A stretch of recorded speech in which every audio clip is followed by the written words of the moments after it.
if I may ask, what was it like in comparison to debating Richard, spending time and chatting with someone that I greatly admire, which was Christopher Hitchens? What was that experience like? I got on well with Christopher Hitchens because I met him. I met him in Edinburgh, where we did a debate at the Edinburgh Festival, which is very remarkable that the organizers of the festival decided to have a God debate. So I was asked to debate Christopher. He looked at me very quizzically. And I said to him, almost in the first few sentences, I said, I see that you are a contrarian.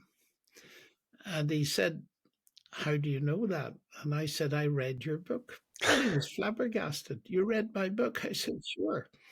Well, he said, I haven't read any of yours. I said, that doesn't matter. And it completely changed his attitude. And we got on very well. Behind the scenes, particularly, we had several very good conversations. Of course, in public, Christopher was quite a showman. And well, you can see from the debates I did with him what kind of showman he was. I would love to have been able to spend more time with him because I found him quite likable, although he was a rascal, really,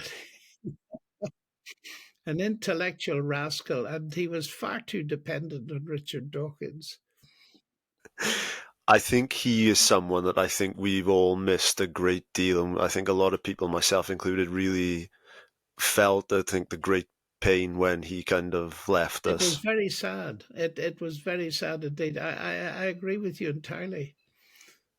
Have you Yeah. read the book that my friend Larry um, Taunton wrote about him, The Faith of Christopher Hitchens? No, I'll have to give it a read. Oh, that's worth reading. That's very interesting because he, of all people, had much more contact with Hitchens than I had, or virtually any other Christian I know. It's a very interesting book.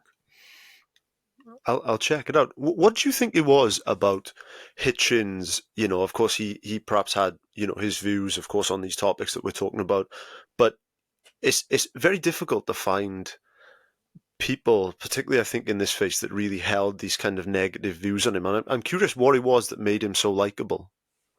Well, I find that hard to read. You're a psychologist. You would know more about that than I do. One of the things I found very interesting in that initial conversation, I asked him this question. I said, I see that most of your arguments come from a single source. And this surprised him. He said, what's that? I said, Tom Paine. And he said, you're right. Tom Paine had a huge influence on me. And from that moment, I think he was prepared to take me seriously, which Dawkins was not. And I appreciated that. And certainly the two debates I had with him were extremely interesting, to say the least.